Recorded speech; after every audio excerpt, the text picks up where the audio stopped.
Ku itariki 27 z'ukwezi kwa gatatu umwaka wa 2026 mu karere ka Musanze harimo harabera umuhango wo guherekeza bwa nyuma Ingabire Samantha. Ni nako kandi mu karere ka Gakenke harimo harabera umuhango wo guherekeza bwa nyuma Irakoze Angelo. Abangaba rero ni inkuru itangaje cyane, ni inkuru yakoze ku mitima by'umwihariko abanyarwanda n'abandi bumva ururimi rw'ikinyarwanda, kubera ko ku itariki 23 ahagana mu masaha y'umugoroba nibwo mu ntara y'Amajyaruguru mu karere ka Rulindo akagari ka Kayenzi umurenge wa Bushoki nibwo humvikanye inkuru idasanzwe y'umusore witwa Irakoze Angelo wigaga muri IPRC Tumba, aho bivugwa ko yari yasuwe n'umukobwa Ingabire Samantha bari basanzwe bakundana, ariko ngo nyuma bakaza kutagira ibyo bumvikanaho ndetse bagahitamo no kubihagarika, ngo baza gutungurwa no gusanga uyu musore yimanitse ari mu mugozi. Ni mu gihe kandi Samantha we yari yashizemo umwuka nawe, ariko bigaragara ko yateraguwe ibyuma. Twabagejejeho rero iby'umuhango wo guherekeza ndetse no gushyingura Ingabire Samantha uko byagenze hariya mu karere ka Musanze, ariko abantu bagombaga kumenya ibya Irakoze Angelo uko byarangiye nawe n'uburyo yaherekejwe by'umwihariko nabo mu muryango we. N'uyu musore rero wavutse ku itariki 8 z'ukwezi kwa gatandatu umwaka wa 2006. Ni umusore warushaga umwaka umwe uyu mukobwa Ingabire Samantha, kubera ko Ingabire Samantha we yavukaga ku itariki 8 z'ukwezi kwa 8 umwaka wa 2007, nibwo rero yavukaga, urumva ko yamurushaga umwaka umwe. Bose rero ku itariki 24 z'ukwezi kwa gatatu nibwo amakuru yagiye hanze yuko aba bombi bamaze kuba bapfa. Ubwo impamvu ndi gukoresha ijambo ryo gupfa ntarimo ndavuga kwitaba Imana, nubwo ari ijambo bamwe badakunda no kwemera, ariko by'umwihariko kuri Irakoze Angelo we nk'umuntu wiyahuye kuvuga ko yitabye Imana, cyane ko tugiye kurebera hamwe ibyaranze umuhango wo kumuherekeza bwa nyuma ndetse n'ibyahabereye ibidasanzwe, kubera ko ni ibintu bidasanzwe. Abo mu muryango we ubona ko bameze nk'aho batereranye iyi famiye bakanga kuza kumutabara. Ni umusore rero bivugwa ko mama we yarasanzwe abarizwa mu itorero rya ADPR, naho papa we akaba yarabarizwaga mu idini rya Katolike, ariko aba bombi bakaba baranze kubatabara ndetse no kubasabira isakramento ryo kugira ngo babe baherekeza umwana wabo Irakoze Angelo, kubera ko umubyeyi w'umumama yagerageje gukora kubo basenganaga muri ADPR, hanyuma bamuterera utwatsi, baravuga ngo ibyo ntago bibaho, umuntu wapfuye muri ubwo buryo ntabwo ajya ashyingurwa n'idini rya ADPR cyangwa itorero rya ADPR. Nako kandi ku ruhande rwa papa we yagerageje gukomanga mu idini rya Katolike, nabo bamubwira ko badashobora gusabira isakramento cyangwa gusabira uyu musore wakoze igikorwa kitari cyiza cyo kwiyambura ubuzima, kubera ko idini Katolike itajya ibyemera. Kuri gahunda rero yo gushyingura ku itariki 27 hariho gahunda yuko guhera ku isaha y'isa moya kugera ku isaha y'isa 2 kwari kwitegura ndetse no kwerekeza ku bitaro bya Nemba, hanyuma hagati ya saa 2 byari gufata umubiri wa Irakoze Angelo, ndetse kuva ku isaha y'isa 4 kugera ku isaha y'isa 5:30 kwari gusezera bwa nyuma mu rugo rw'ababyeyi i Muhondo. Kuva ku isaha y'isa 6 kugera ku isaha y'isa 8 byari gushyingura mu irimbi rya Ruganda, n'ubundi ni muri ako gace ka Muhondo. Kuva ku isaha y'isa 11 kugera ku isaha kuva ku isaha y'isa 9 kugera ku isaha y'isa 11 kwari gukaraba mu rugo rw'ababyeyi i Muhondo. Hanyuma rero icyaje gutangaza abantu nuko uyu musore abantu ubona ko bari bamutereranye pe, abo mu rugo rwo kwa papa Angelo.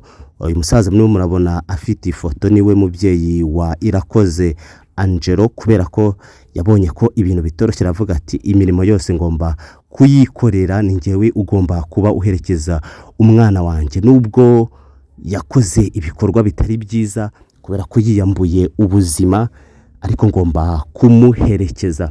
Hanyuma abantu bageze mu rugo aho uyu muhango wabereye ntago bigeze bumva indirimbo ndetse n'ibindi biganiro, nta buhamya bwigeze buvugwa mu rugo rwo kwa papa Angelo kubera ko abantu bari biteze kumva ibyaranze uyu musore.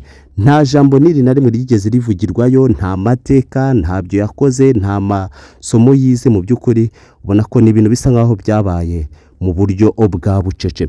Abantu rero bumvise iyi nkuru bayimenye bate? Abantu baravuga bati umubyeyi wa Angelo, mama we umubyara, ni umwe mu bantu ba mbere bageze aho aya marorerwa yabaye, kubera ko ngo akimara kubikora yahamagaye mama we kuri telefone amubwira ibyo amaze gukora, hanyuma yerekeza ahangaha mu karere ka Rulindo, by'umwihariko mu kagari ka Kayenzi, ngo ahamagara mudugudu amubwira ati umwana wanjye ambwiye ko hari ibyo yakoze kandi aho yabaga ni ahangaha.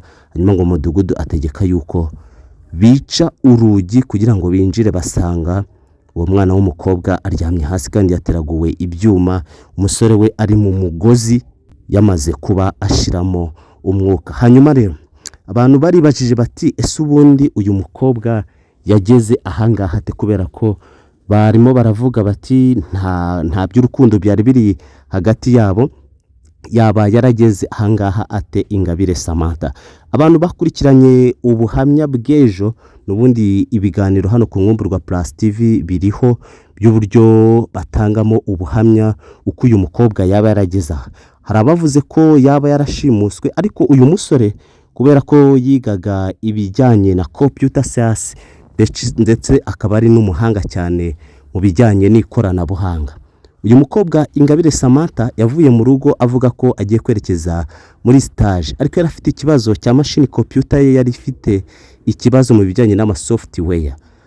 Aravuga ngo umuntu uziranye na Irakoze Angelo, kandi urumva yari amuzi neza anamwizeyeho ubwo buhanga, aramuhamagara amubaza niba ashobora kuba yamufasha gusolvinga ibyo bibazo cyangwa kubikemura.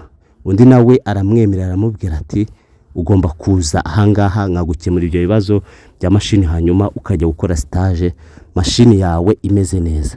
Umusore rero atangira gukubita agatoki ku kandi, aravuga ati byanze bikunze icyo nashakaga, icyo nahigiye, icyo nahoze nekereza, ubu ngubu noneho nicyo gihe cyiza cyo kuba nasohoza ibyo napanze.